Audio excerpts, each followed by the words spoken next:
Bonsoir madame, monsieur, bonsoir. Samedi 17 juin 2017, les titres de l'actualité, Coupe des Confédérations Russie 2017. C'est parti, le coup d'envoi de la compétition a été donné ce samedi après une cérémonie riche en couleurs et en symboles.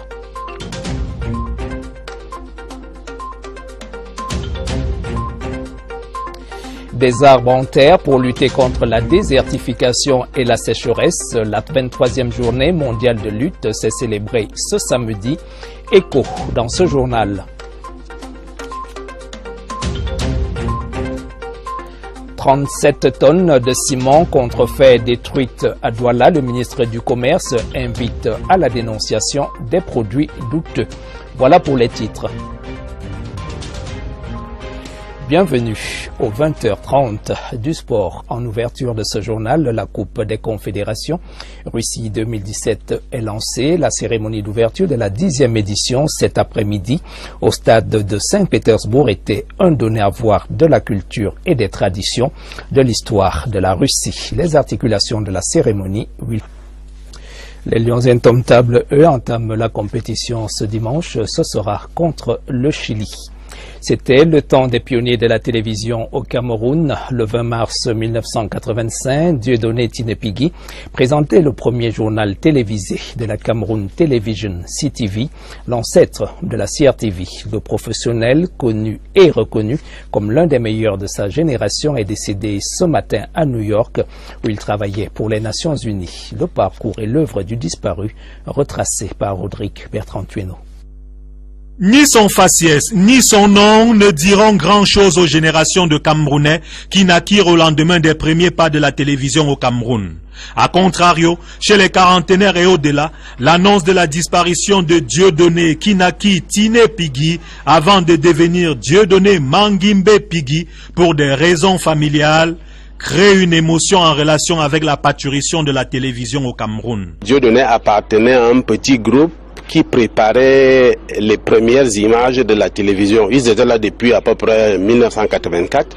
Quand nous on arrive en 1985 en provenance de la rédaction de la radio, il était déjà là avec quelques autres. On réfléchissait sur la future grille des programmes de la télévision. Et puis on a cheminé comme ça jusqu'à Bamenda où Dieudonné a présenté le tout premier journal de la télévision camerounaise, qui est mis en onde le 20 mars 1985, c'est Dieudonné qui a la présentation.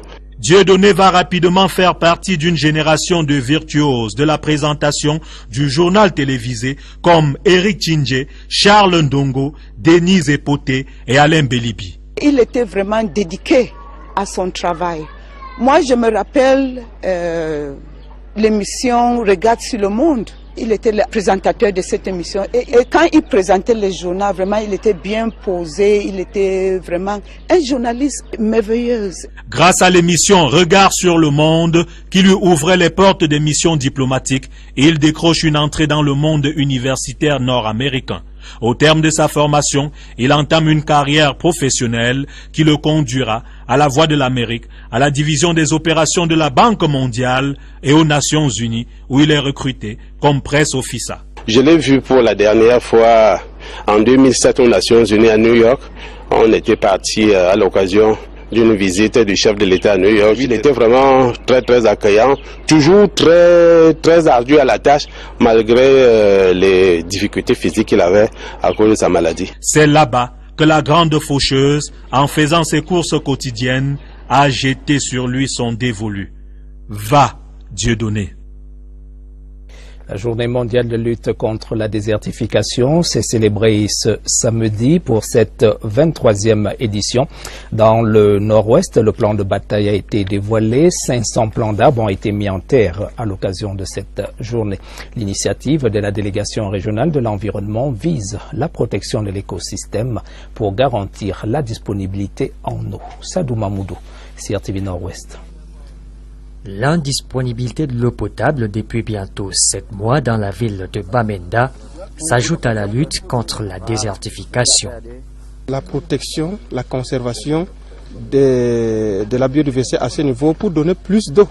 C'est en tout quelques 500 plants d'arbres mis en terre ici pour sortir le couvert végétal de la région de l'œil de la désertification.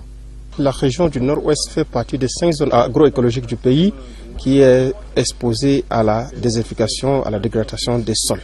Les hommes, les cultures que nous faisons tous les jours, les habitations qu'on implante tous les jours, cela a un impact réel sur la petite biodiversité. Les populations, premières victimes de l'avancée du désert dans cette chaîne montagneuse, adhèrent à l'initiative. La communauté ensemble, on va mettre les mains pour protéger tout l'environnement contre le feu. Chaque saison sèche. Déjà, ce 16 juin 2017, un jeu concours portant sur la protection de l'environnement mettait aux prises des étudiants et autres lycéens. Des prix sont décernés aux 3 meilleurs de chaque catégorie. Dans la région du Nord, la 23e édition de cette journée a été marquée par le reboisement du CES de Sanguéré et la formation des femmes de Demsa en technique de fabrication des foyers améliorés avant la clôture des activités à Garoua, chef-lieu de la région du Nord. Le point avec Toussaint Bem-Agna. La région du Nord est dépourvue de végétation sur le tiers de sa superficie et c'est avec satisfaction que les populations accueillent toutes les initiatives liées au reboisement.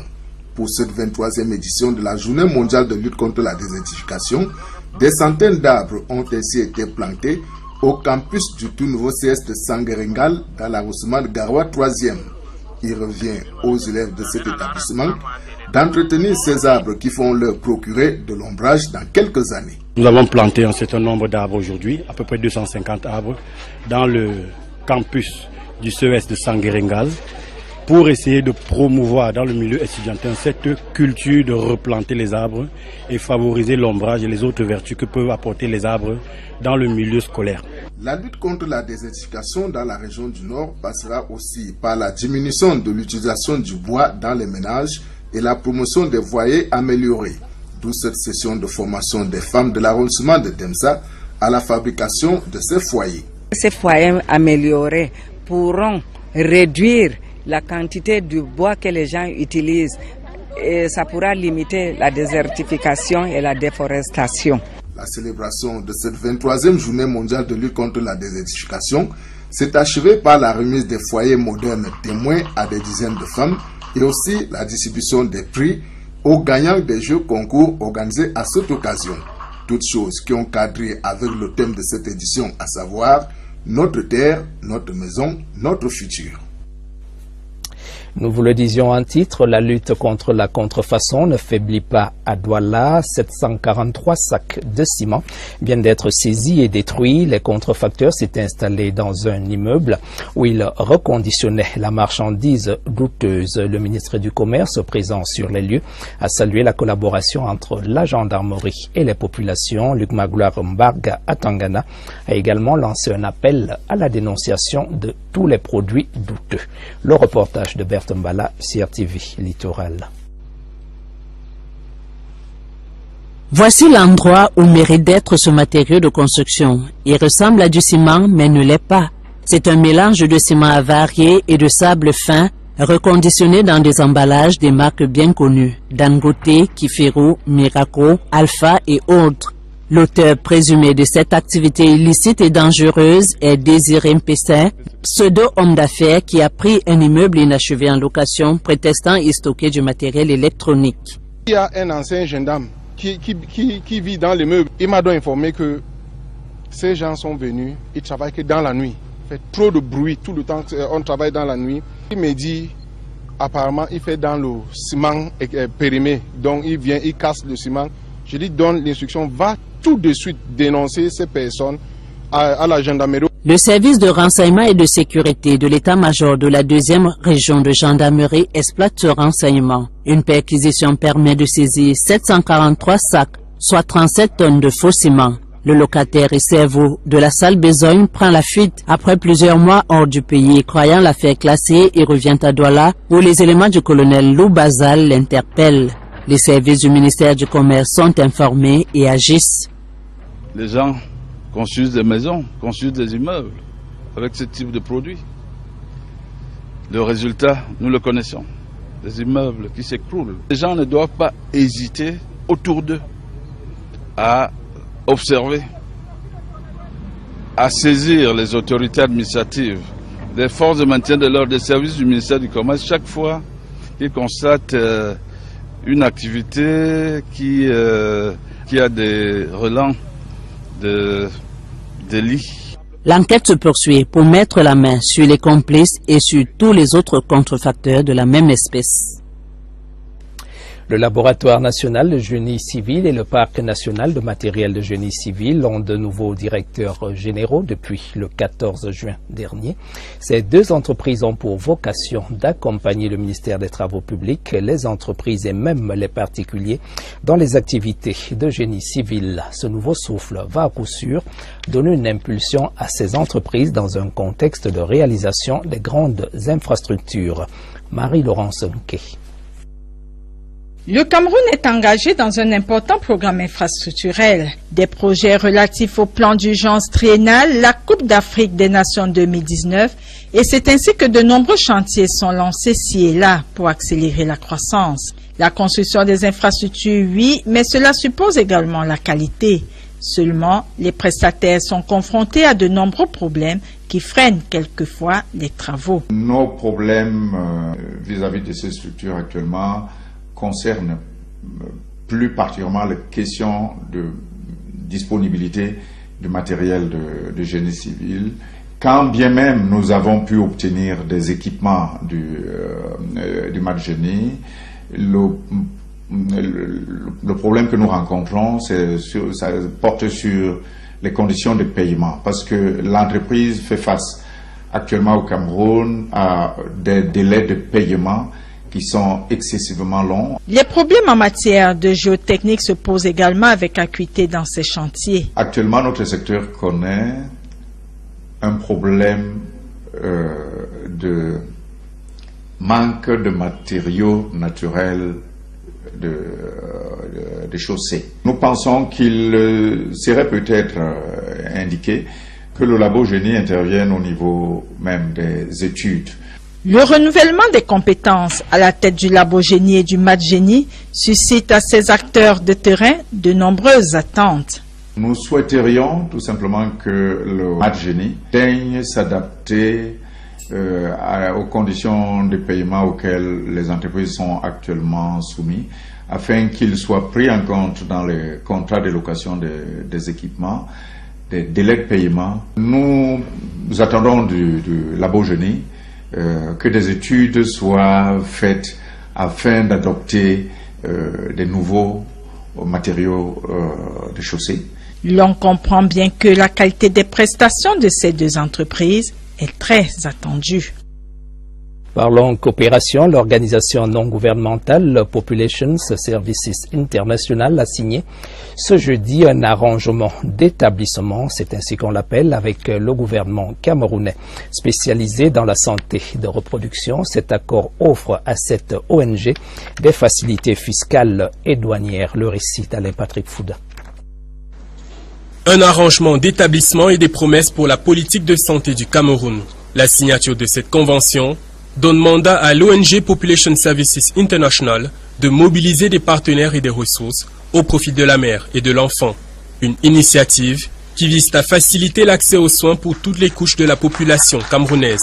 Cette organisation non gouvernementale a pour vocation d'apporter un apport aux problèmes de santé, aux problèmes sociaux, notamment ceux qui concernent les enfants et les mamans.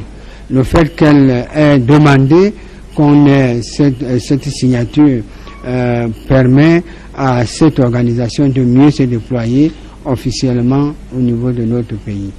En effet, cet arrangement d'établissement confère des facilités fiscales et douanières à l'organisation, des facilités qui lui permettront de mettre à la disposition des bénéficiaires des produits et services de santé de qualité et à des prix abordables. Dorénavant, nous allons faciliter le marché, c'est-à-dire d'amont en aval, à partir, n'est-ce pas, de fabricants de produits jusqu'aux consommateurs. On va travailler avec tout ce monde-là pour que, n'est-ce pas, le produit et le service soient accessibles aux patients.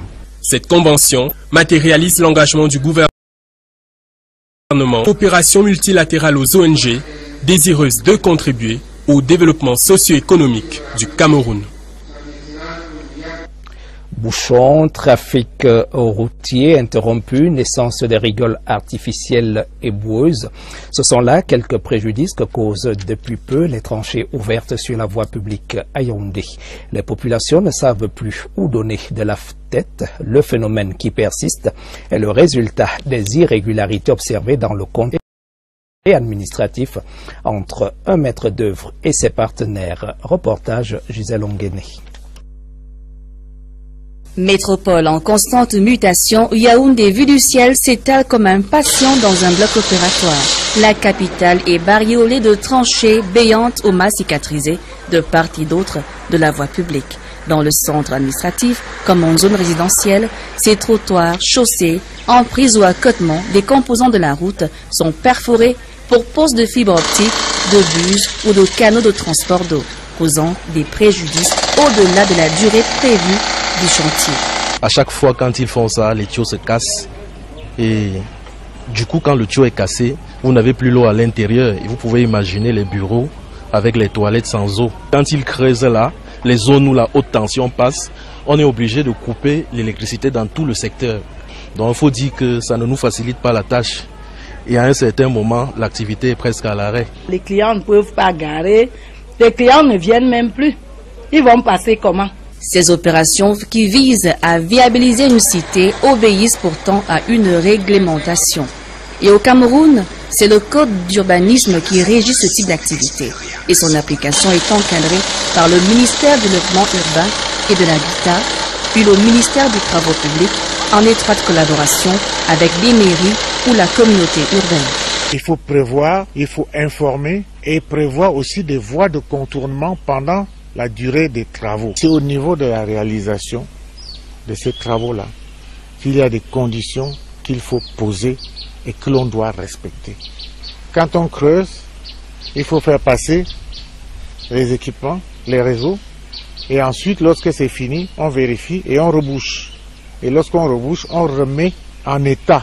Toutefois, le respect de ces normes dépend des clauses du contrat technique et administratif passé avec les maîtres d'ouvrage.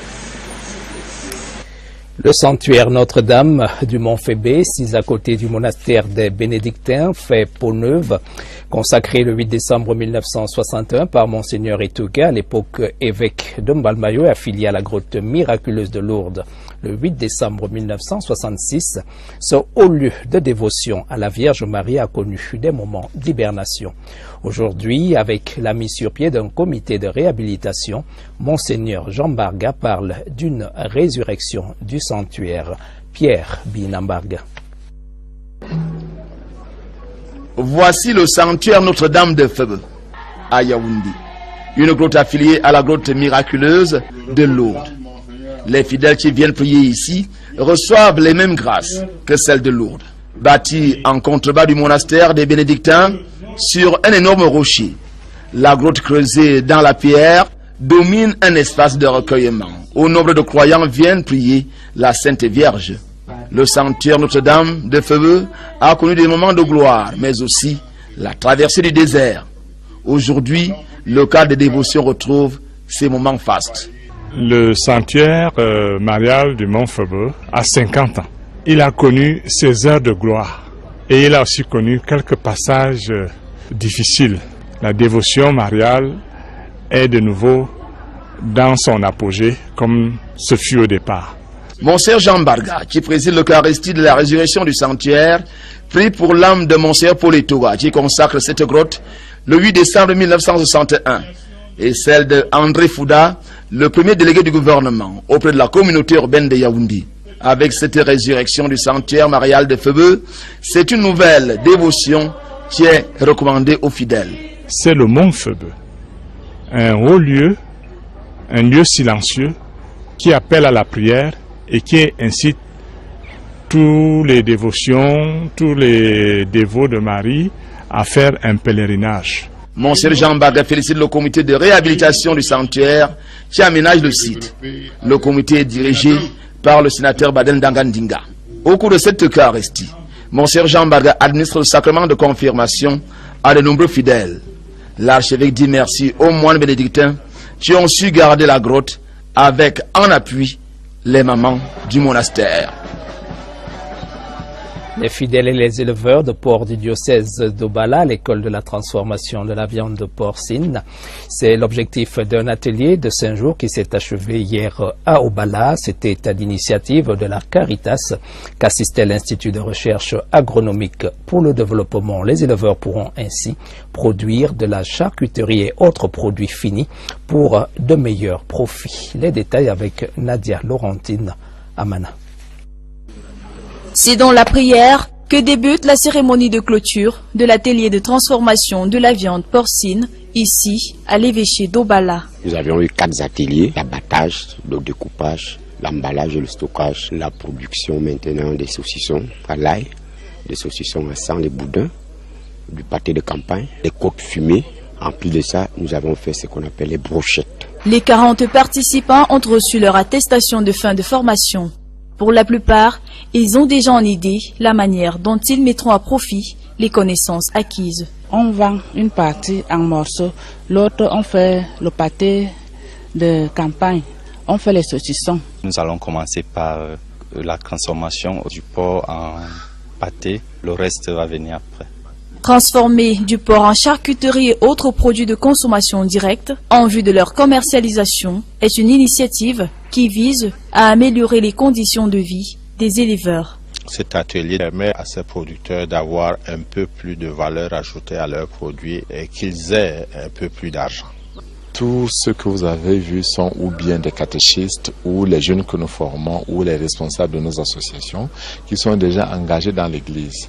Donc l'objectif c'est que ce soit des micro-entrepreneurs qui puissent avoir de quoi améliorer la qualité de leur vie. Fini la transformation, place à la commercialisation. À propos, une réflexion est en cours pour que ces produits trouvent place sur les surfaces commerciales du Cameroun et plus tard au-delà des frontières.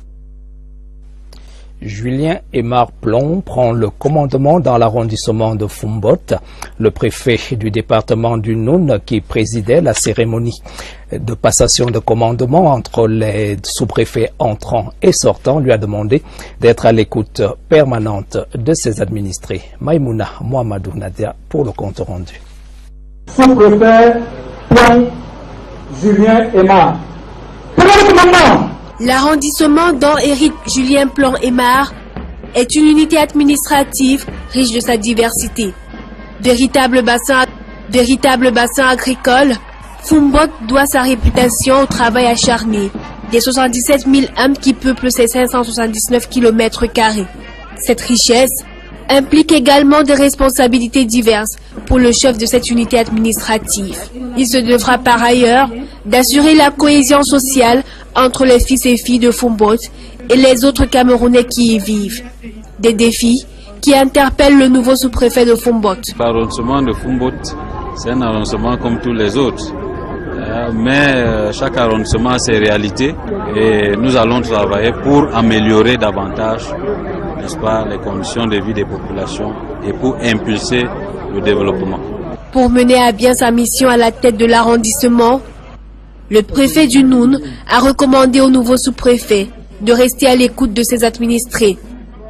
Il devra aussi travailler en synergie avec les autorités traditionnelles et ne privilégier que son travail en toutes circonstances. Reste maintenant à mettre en application son plan d'action afin d'assurer le bien-être collectif des populations. Deux chercheurs des universités de Yaoundé 1 et 2 accèdent au grade de docteur. C'était lundi dernier 12 juin au terme de soutenance publique. Aimé Raoul Sumo Tayo, pour sa thèse de doctorat PhD en histoire, obtenu la mention très honorable, alors que Étienne Demanou Toyo, pour sa thèse en sciences de l'information et de la communication, s'en sort avec la mention honorable. Le compte rendu de Carmen Billet. 4 heures, c'est le temps qu'il a fallu au jury présidé par le professeur Philippe Blasé-Somba pour évaluer les travaux de recherche présentés par Aimé Raoul Sumo Tayo en vue de l'obtention d'un doctorat PhD en histoire. Le désormais docteur défendait une thèse sous le thème héritage colonial et gestion des conflictualités des frontières internationales de 1960 à 2008. Un travail qui lui a valu la mention très honorable avec félicitations du jury. Pendant longtemps, on a pleurniché sur les frontières. Je pense qu'aujourd'hui, les frontières du Cameroun sont devenues des frontières camerounaises. Elles ont été appropriées par les États, par les populations qui les utilisent comme ressources. Toujours sur le campus de l'université de Yaoundé 1, mais cette fois l'amphithéâtre Hervé Bouche de l'Estique, Étienne Demanou Toyo soutenait une thèse pour l'obtention d'un doctorat PhD en sciences de l'information et de la communication, spécialité communication politique. Au terme de l'évaluation par le jury présidé par le professeur Alphonse Joseph Togné, les travaux de recherche de l'impétrant ont été jugés recevables. Mention honorable. L'objectif de cette thèse, c'est d'éclairer à la fois l'opinion et la science sur le fonctionnement de la démocratie camerounaise. Sur notre thèse particulièrement, nous parlions de l'insignifiance et nous nous posions la question de savoir si l'insignifiance pouvait être la stratégie de pouvoir au Cameroun. À ces deux nouveaux docteurs, il a été recommandé de ne pas se limiter au doctorat, mais de persévérer dans la recherche. Donner un sens à la vie par la souffrance, c'est la quintessence de l'ouvrage de Jean Tchoutezo, intitulé Le chrétien et la souffrance, une réalité à première vue paradoxale et pourtant l'une des vérités de la Bible. Avec cet ouvrage, Jean Tchoutezo évoque plusieurs problématiques. Quelle est l'origine de la souffrance? Comment l'homme se comporte-t-il face à la souffrance? Que recommande la Bible face à cette réalité? Le livre de la semaine feuilleté pour vous par Inès Magoum. Le récit du chrétien et de la souffrance, Jean Tchoutezo le condense dans cet ouvrage de 181 pages. L'origine de la souffrance, il la trouve dans la Bible, livre de Genèse où Adam et Ève, par un acte de désobéissance, apportent le péché dans la vie de l'homme. Un mal qui a traversé les âges et qui aujourd'hui encore éloigne quelquefois le chrétien de Dieu. Quand les moments difficiles surgissent, c'est le moment où on oublie tout. On cesse de prier, on cesse de le louer, et puis on maudit même Dieu. Et on est prêt à lâcher tout. Donc, cet ouvrage a pour ambition de pouvoir dire aux chrétiens, attention, quand vous vous comportez bien, sachez que les moments difficiles viendront, et en ce moment-là, voilà comment il faut marcher. Sans s'ériger en donneur de leçons, l'auteur révèle au lecteur les voies qui sont celles de Dieu, au moment où arrive la détresse. Il ne faut pas crier à autrui, il ne faut pas crier à son prochain. Parce que dans la douleur et dans la souffrance, on donne toujours l'amour. Donc après avoir épanché sa douleur à Dieu, on doit pouvoir maintenant prier, passer le temps à prier et passer le temps également à louer Dieu. Et après cela, il faut espérer. Il faut espérer qu'effectivement, il écoutera la prière. En réalité, c'est une question de foi. C'est une question de foi et une foi qui doit être constante pendant les moments de gloire, pendant les moments de paix et pendant les moments de détresse que constitue la souffrance. Épreuve, opportunité ou punition, l'auteur parle de la souffrance comme un tout. Une thématique qu'il développe en 3 parties et 13 chapitres. L'ouvrage de Jean Tchoutezo paraît en février 2017 aux éditions Proximité. Des implants auditifs pour les enfants sourds-muets, l'association camerounaise d'autorinolaryngologie, en partenariat avec une équipe médicale belge, vient de réaliser au Cameroun la première chirurgie de l'oreille interne. Le dispositif médical permet aux enfants atteints de surdité d'entendre, de parler plus clairement et même de se servir d'un téléphone portable. Un véritable espoir pour les enfants sourds-muets. La page santé est signée Alvin Giselzé. Avoir la confirmation que son enfant entend peu ou pas du tout peut provoquer diverses émotions chez un parent allant du choc au déni. Il est désormais possible d'y remédier au Cameroun grâce à un système d'implants cochléaires, un dispositif médical destiné à améliorer l'audition de l'enfant. Un implant cochléaire, pourquoi cochléaire? Parce qu'il se met dans l'oreille interne. La partie auditive de l'oreille interne s'appelle la cochlée. Et la destination, ce sont les patients, enfants ou adultes par ailleurs, qui n'entendent plus et qui ne peuvent pas bénéficier d'un appareil auditif conventionnel. Donc on met un implant en place qui va stimuler électriquement l'oreille et non pas stimuler acoustiquement. Acoustiquement, quand je vous parle maintenant, vous recevez des ondes acoustiques. Et ces ondes acoustiques, si vous ne les entendez pas bien, on peut les amplifier. Parfois, l'oreille interne ne fonctionne pas correctement et dans ces conditions-là, on fait des stimulations électriques. L'intervention chirurgicale dure entre 1 et 3 heures et se fait sous anesthésie générale. Lorsqu'ils sont implantés assez tôt, leur audition et leur langage se développent comme ceux d'un enfant normal. A priori, pratiquement 100% des patients vont avoir une intelligibilité de la parole améliorée, indiscutablement. Peut-être pas, il y a des patients qui sont nettement meilleurs que d'autres, mais en tout cas, ils comprendront beaucoup mieux les mots qu'avant l'intervention chirurgicale. 4 semaines après l'opération, le patient reçoit un audioprocesseur, puis vient une longue procédure de rééducation. Il faut faire très attention à 2 choses. La première, c'est que l'implant n'est activé que 3 semaines après la mise en place, donc ce n'est pas demain.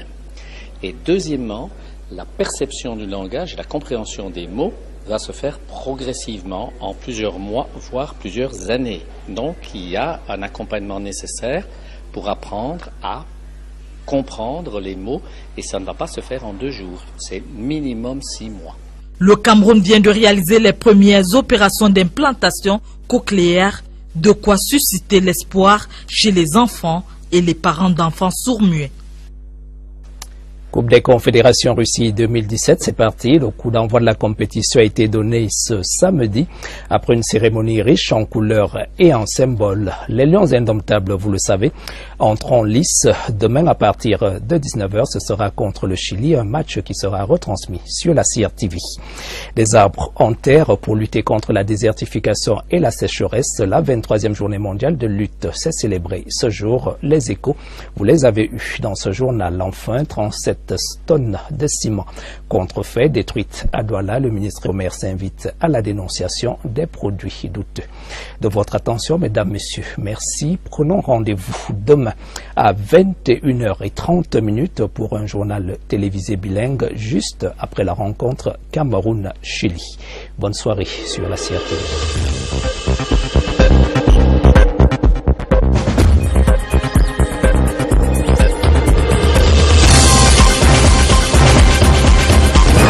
23e édition.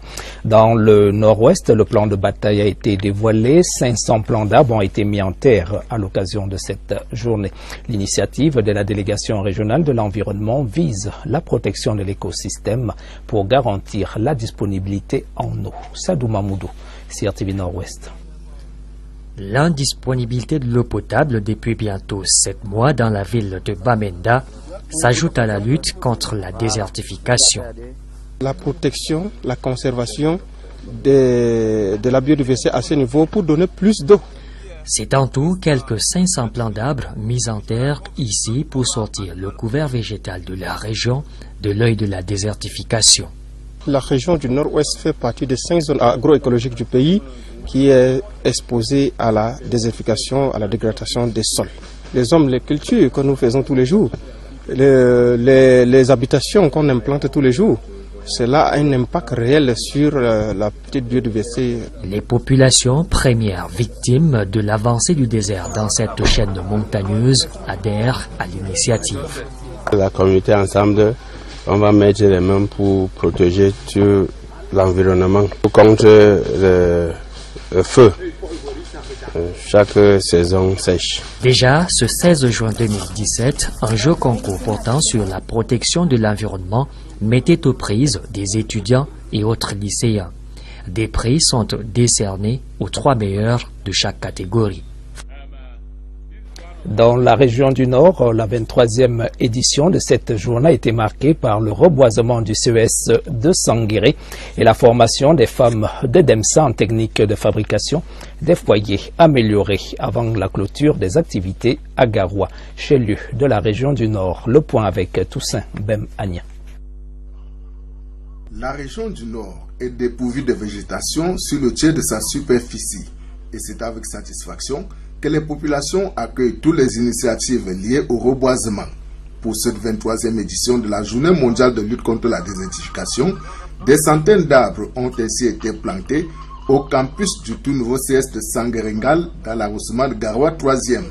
Il revient aux élèves de cet établissement d'entretenir ces arbres qui vont leur procurer de l'ombrage dans quelques années. Nous avons planté un certain nombre d'arbres aujourd'hui, à peu près 250 arbres, dans le campus du CES de Sanguérengaz, pour essayer de promouvoir dans le milieu étudiantin cette culture de replanter les arbres et favoriser l'ombrage et les autres vertus que peuvent apporter les arbres dans le milieu scolaire. La lutte contre la désertification dans la région du Nord passera aussi par la diminution de l'utilisation du bois dans les ménages et la promotion des foyers améliorés. D'où cette session de formation des femmes de l'arrondissement de Temsa à la fabrication de ces foyers. Ces foyers améliorés pourront réduire la quantité du bois que les gens utilisent et ça pourra limiter la désertification et la déforestation. La célébration de cette 23e journée mondiale de lutte contre la désertification s'est achevée par la remise des foyers modernes témoins à des dizaines de femmes et aussi la distribution des prix aux gagnants des jeux concours organisés à cette occasion. Toutes choses qui ont cadré avec le thème de cette édition, à savoir notre terre, notre maison, notre futur. Nous vous le disions en titre, la lutte contre la contrefaçon ne faiblit pas à Douala. 743 sacs de ciment viennent d'être saisis et détruits. Les contrefacteurs s'étaient installés dans un immeuble où ils reconditionnaient la marchandise douteuse. Le ministre du Commerce, présent sur les lieux, a salué la collaboration entre la gendarmerie et les populations. Luc Magloire Mbarga à Tangana a également lancé un appel à la dénonciation de tous les produits douteux. Le reportage de Bertrand Mbala, CRTV Littoral. Voici l'endroit où mérite d'être ce matériau de construction. Il ressemble à du ciment, mais ne l'est pas. C'est un mélange de les nouveaux matériaux de chaussée. L'on comprend bien que la qualité des prestations de ces deux entreprises est très attendue. Parlons coopération, l'organisation non gouvernementale Populations Services International a signé ce jeudi un arrangement d'établissement, c'est ainsi qu'on l'appelle, avec le gouvernement camerounais spécialisé dans la santé de reproduction. Cet accord offre à cette ONG des facilités fiscales et douanières. Le récit d'Alain Patrick Fouda. Un arrangement d'établissement et des promesses pour la politique de santé du Cameroun. La signature de cette convention donne mandat à l'ONG Population Services International de mobiliser des partenaires et des ressources au profit de la mère et de l'enfant. Une initiative qui vise à faciliter l'accès aux soins pour toutes les couches de la population camerounaise. Cette organisation non gouvernementale a pour vocation d'apporter un apport aux problèmes de santé, aux problèmes sociaux, notamment ceux qui concernent les enfants et les mamans. Le fait qu'elle ait demandé qu'on ait cette signature permet à cette organisation de mieux se déployer officiellement au niveau de notre pays. En effet, cet arrangement d'établissement confère des facilités fiscales et douanières à l'organisation, des facilités qui lui permettront de mettre à la disposition des bénéficiaires des produits et services de santé de qualité et à des prix abordables. Dorénavant, nous allons faciliter le marché, c'est-à-dire d'amont en aval, à partir, n'est-ce pas, de fabricants de produits jusqu'aux consommateurs. On va travailler avec tout ce monde-là pour que, n'est-ce pas, le produit et le service soient accessibles aux patients. Cette convention matérialise l'engagement du gouvernement coopération multilatérale aux ONG désireuses de contribuer au développement socio-économique du Cameroun. Bouchons, trafic routier interrompu, naissance des rigoles artificielles et boueuses. Ce sont là quelques préjudices que causent depuis peu les tranchées ouvertes sur la voie publique à Yaoundé. Les populations ne savent plus où donner de la tête. Le phénomène qui persiste est le résultat des irrégularités observées dans le compte administratif entre un maître d'œuvre et ses partenaires. Reportage Gisèle Onguéné. Métropole en constante mutation, Yaoundé vue du ciel s'étale comme un patient dans un bloc opératoire. La capitale est bariolée de tranchées béantes aux mains cicatrisées de part et d'autre de la voie publique. Dans le centre administratif, comme en zone résidentielle, ces trottoirs, chaussées, emprises ou accotements des composants de la route sont perforés pour pose de fibres optiques, de buses ou de canaux de transport d'eau, causant des préjudices au-delà de la durée prévue du chantier. À chaque fois quand ils font ça, les tuyaux se cassent Et du coup, quand le tuyau est cassé, vous n'avez plus l'eau à l'intérieur. Et vous pouvez imaginer les bureaux avec les toilettes sans eau. Quand ils creusent là, les zones où la haute tension passe, on est obligé de couper l'électricité dans tout le secteur. Donc il faut dire que ça ne nous facilite pas la tâche. Et à un certain moment, l'activité est presque à l'arrêt. Les clients ne peuvent pas garer, les clients ne viennent même plus. Ils vont passer comment? Ces opérations qui visent à viabiliser une cité obéissent pourtant à une réglementation. Et au Cameroun, c'est le code d'urbanisme qui régit ce type d'activité. Et son application est encadrée par le ministère du Développement urbain et de l'Habitat, puis le ministère des Travaux publics, en étroite collaboration avec les mairies ou la communauté urbaine. Il faut prévoir, il faut informer et prévoir aussi des voies de contournement pendant la durée des travaux. C'est au niveau de la réalisation de ces travaux-là qu'il y a des conditions qu'il faut poser et que l'on doit respecter. Quand on creuse, il faut faire passer les équipements, les réseaux, et ensuite, lorsque c'est fini, on vérifie et on rebouche. Et lorsqu'on rebouche, on remet en état.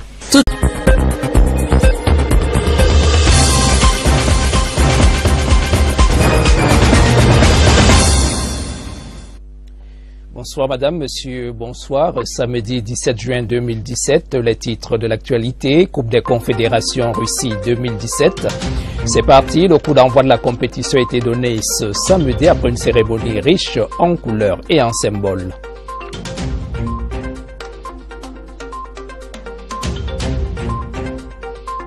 Des arbres en terre pour lutter contre la désertification et la sécheresse. La 23e journée mondiale de lutte s'est célébrée ce samedi. Écho dans ce journal. 37 tonnes de ciment contrefait détruites à Douala. Le ministre du Commerce invite à la dénonciation des produits douteux. Voilà pour les titres. Bienvenue aux 20h30 du sport. En ouverture de ce journal, la Coupe des Confédérations Russie 2017 est lancée. La cérémonie d'ouverture de la 10e édition cet après-midi au stade de Saint-Pétersbourg était un donné à voir de la culture et des traditions de l'histoire de la Russie. Les articulations de la cérémonie, oui. Les Lions indomptables, eux, entament la compétition ce dimanche. Ce sera contre le Chili. C'était le temps des pionniers de la télévision au Cameroun. Le 20 mars 1985, Dieudonné Tinepigui présentait le premier journal télévisé de la Cameroun Television CTV, l'ancêtre de la CRTV. Le professionnel, connu et reconnu comme l'un des meilleurs de sa génération, est décédé ce matin à New York, où il travaillait pour les Nations Unies. Le parcours et l'œuvre du disparu, retracés par Rodrigue Bertrand-Tueno.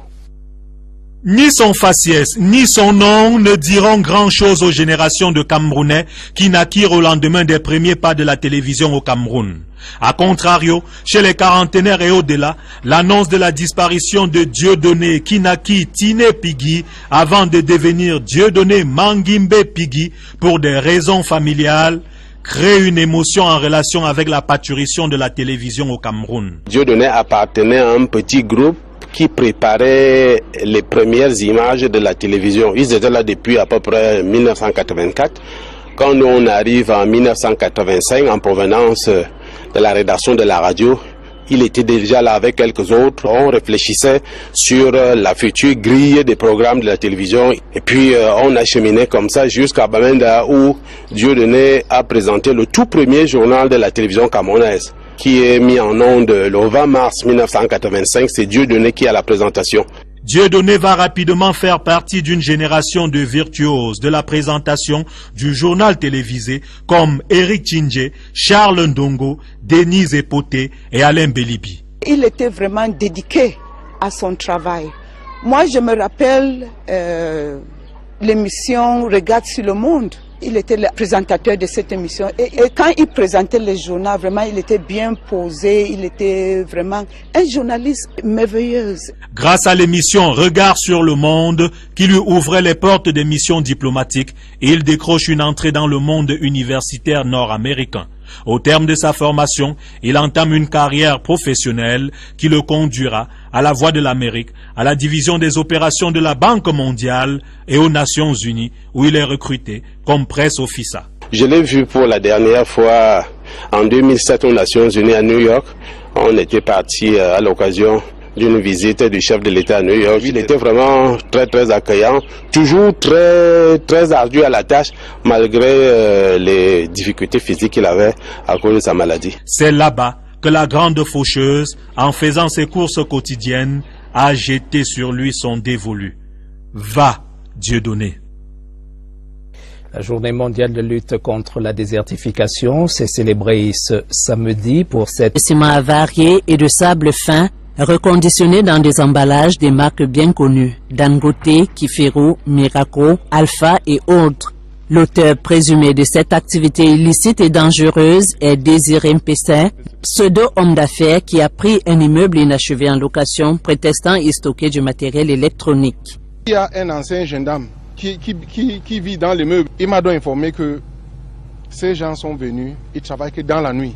Il fait trop de bruit tout le temps, on travaille dans la nuit. Il me dit, apparemment, il fait dans le ciment périmé. Donc il vient, il casse le ciment. Je lui donne l'instruction, va tout de suite dénoncer ces personnes à la gendarmerie. Le service de renseignement et de sécurité de l'état-major de la 2e région de gendarmerie exploite ce renseignement. Une perquisition permet de saisir 743 sacs, soit 37 tonnes de faux ciment. Le locataire et cerveau de la salle Besogne prend la fuite après plusieurs mois hors du pays, croyant l'affaire classée et revient à Douala où les éléments du colonel Lou Bazal l'interpellent. Les services du ministère du Commerce sont informés et agissent. Les gens construisent des maisons, construisent des immeubles avec ce type de produits. Le résultat, nous le connaissons. Des immeubles qui s'écroulent. Les gens ne doivent pas hésiter autour d'eux à observer, à saisir les autorités administratives, les forces de maintien de l'ordre, des services du ministère du Commerce, chaque fois qu'ils constatent une activité qui a des relents de délit. L'enquête se poursuit pour mettre la main sur les complices et sur tous les autres contrefacteurs de la même espèce. Le laboratoire national de génie civil et le parc national de matériel de génie civil ont de nouveaux directeurs généraux depuis le 14 juin dernier. Ces deux entreprises ont pour vocation d'accompagner le ministère des Travaux publics, les entreprises et même les particuliers dans les activités de génie civil. Ce nouveau souffle va à coup sûr donner une impulsion à ces entreprises dans un contexte de réalisation des grandes infrastructures. Marie-Laurence Nke. Le Cameroun est engagé dans un important programme infrastructurel. Des projets relatifs au plan d'urgence triennal, la Coupe d'Afrique des Nations 2019, et c'est ainsi que de nombreux chantiers sont lancés ci et là pour accélérer la croissance. La construction des infrastructures, oui, mais cela suppose également la qualité. Seulement, les prestataires sont confrontés à de nombreux problèmes qui freinent quelquefois les travaux. Nos problèmes vis-à-vis de ces structures actuellement concerne plus particulièrement les questions de disponibilité du matériel de génie civil. Quand bien même nous avons pu obtenir des équipements du MatGénie, le problème que nous rencontrons, ça porte sur les conditions de paiement, parce que l'entreprise fait face actuellement au Cameroun à des délais de paiement qui sont excessivement longs. Les problèmes en matière de géotechnique se posent également avec acuité dans ces chantiers. Actuellement, notre secteur connaît un problème de manque de matériaux naturels de chaussées. Nous pensons qu'il serait peut-être indiqué que le labo génie intervienne au niveau même des études. Le renouvellement des compétences à la tête du labo génie et du MatGénie suscite à ces acteurs de terrain de nombreuses attentes. Nous souhaiterions tout simplement que le MatGénie daigne s'adapter aux conditions de paiement auxquelles les entreprises sont actuellement soumises, afin qu'ils soient pris en compte dans les contrats de location des équipements des délais de paiement. Nous attendons du labo génie que des études soient faites afin d'adopter. Toutefois, le respect de ces normes dépend des clauses du contrat technique et administratif passé avec les maîtres d'ouvrage. Le sanctuaire Notre-Dame du Mont-Fébé, situé à côté du monastère des Bénédictins, fait peau neuve. Consacré le 8 décembre 1961 par Monseigneur Etouga, à l'époque évêque de Mbalmayo et affilié à la grotte miraculeuse de Lourdes. Le 8 décembre 1966, ce haut lieu de dévotion à la Vierge Marie a connu des moments d'hibernation. Aujourd'hui, avec la mise sur pied d'un comité de réhabilitation, Monseigneur Jean Barga parle d'une résurrection du sanctuaire. Pierre Binambarga. Voici le sanctuaire Notre-Dame de Febe à Yaoundé, une grotte affiliée à la grotte miraculeuse de Lourdes. Les fidèles qui viennent prier ici reçoivent les mêmes grâces que celles de Lourdes. Bâtie en contrebas du monastère des Bénédictins sur un énorme rocher, la grotte creusée dans la pierre domine un espace de recueillement où nombre de croyants viennent prier la Sainte Vierge.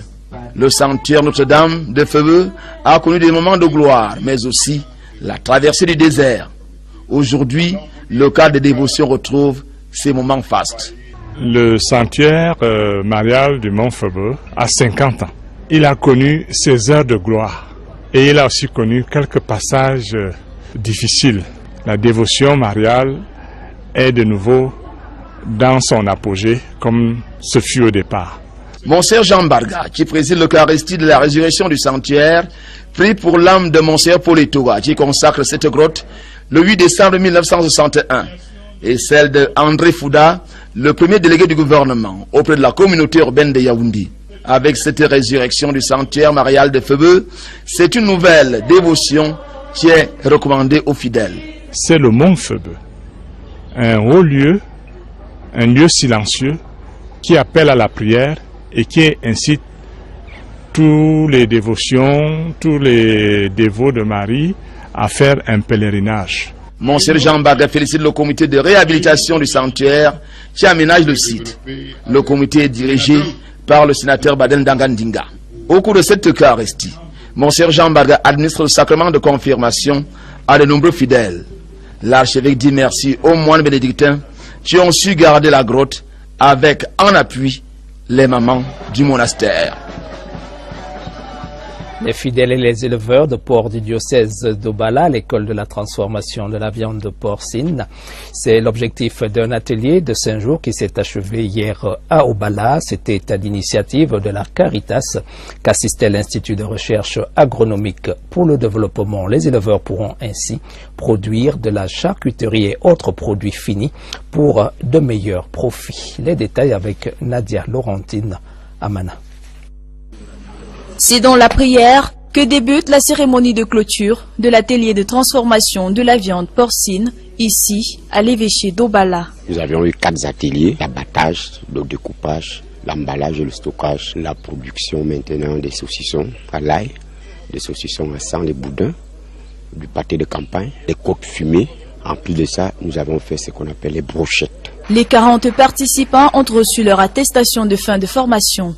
Pour la plupart, ils ont déjà en idée la manière dont ils mettront à profit les connaissances acquises. On vend une partie en morceaux, l'autre on fait le pâté de campagne, on fait les saucissons. Nous allons commencer par la transformation du porc en pâté, le reste va venir après.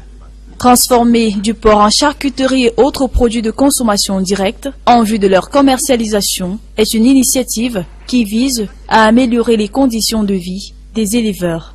Cet atelier permet à ces producteurs d'avoir un peu plus de valeur ajoutée à leurs produits et qu'ils aient un peu plus d'argent. Tout ce que vous avez